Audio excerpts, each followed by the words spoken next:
Dito po tayo sa bagong bawas na pasyalan dito sa Binondo. Talaga naman pong napakaganda nito. Kaya po kahit sino po pwedeng pumasyal dito at libre-libre lamang po. Pinaganda po talaga ito para po ngayon ng magandang pasyalan dito sa ating para po tayo na sa ibang bansa na talaga naman pong napakaganda. Talaga pong ma-enjoy po ang bawat isa sa inyo. Yung kung magdi-date po kayo dito po bagong bawas. Napakahusay po talaga ang pagkakagawa. Talaga po namang para ikaw ay nasa ibang bansa. Para kang lumalakad sa ulap sa sobrang ganda.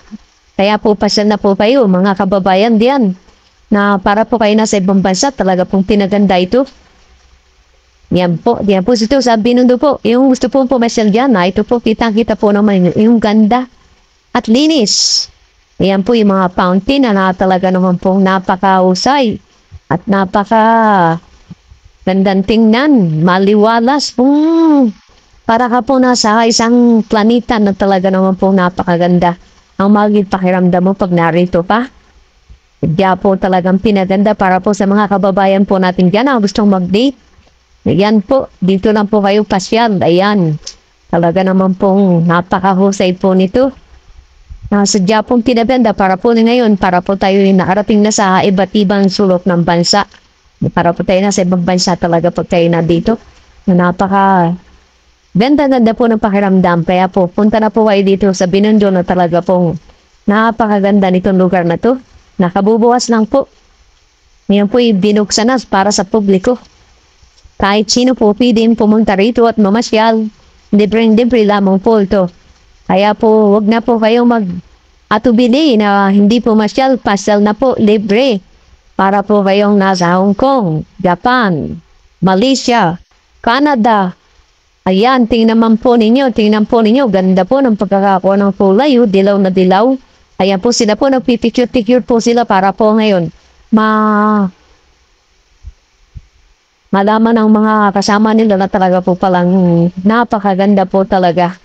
Ayan po yung lugar na ito na kung saan po, yan po yung mga ilaw na kung saan po ay pinaganda po, ayan po, kung tatanawin nyo, ayan po.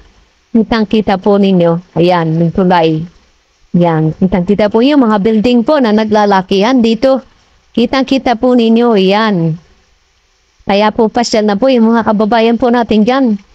Ito po sa Binondo talaga naman pong ganda. Para ka pong nasa ibang bansa, para kang sa Japan. Yan. Mga kababayan po natin dyan na gusto pong pumasyal. Dito lamang po kayo.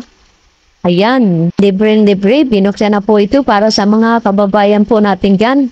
Na kung saan po yung mga taga-probinsya po, ito po, libre-libre po. Gusto nyo pumasyal dito? Ayan po, ganda oh. Paikot pong yan. Ayan po sila, mga namamasyal.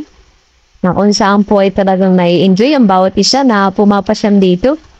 Ayan po, napaka-ibig po talaga yung pasyalang ito. Na kung saan ay talagang pinaganda. Yan po, tanawin po yung ilog na yan. Napakalinis. Magapong nilinis po yan, yung ilog na yan. Yan. Ito po yung ilaw, iba't iba. Yan po yung fountain, talagang buhay na buhay. Para po ito ay nasa paraiso. Para nasa paraiso ka talaga namang yung problema mo ay matatanggal pag narito ka. Kaya pasyal na kayo, mga kababayan natin dyan, mga taga-probinsya. Kung gusto po dyan po papasyal dito. Ayan na po, talaga namang napakaganda po at talaga po sila, bawat isa po sila nagpipicture, nakuha sila ng remembrance. Ayan, makita po ninyo, mga nakalagay at talaga naman pong napakahusay at napakaganda talaga oh. Sa palibot po yan, kahit siyang ka po tumingin, kitang-kita po ninyo yung ganda at liwanag ng mga ilaw at makukulay. Nakakakuha po sa damdamin na parang nasa paraiso.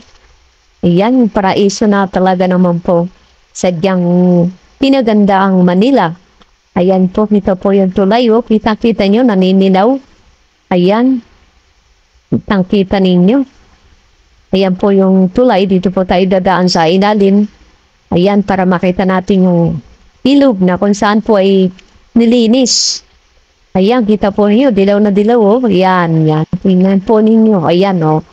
Kitang-kita po yung mga kababayan natin dito na namamasyal. Ito po yung tulay sa ilalim, yan po, natatanaw po yan, yan. Yan po, yan tinuturo ko yan. Yan po, banda po yan. Hanggang dito sa kabila yan. Talaga po, isang diretso po yan. Paikot lang po yan.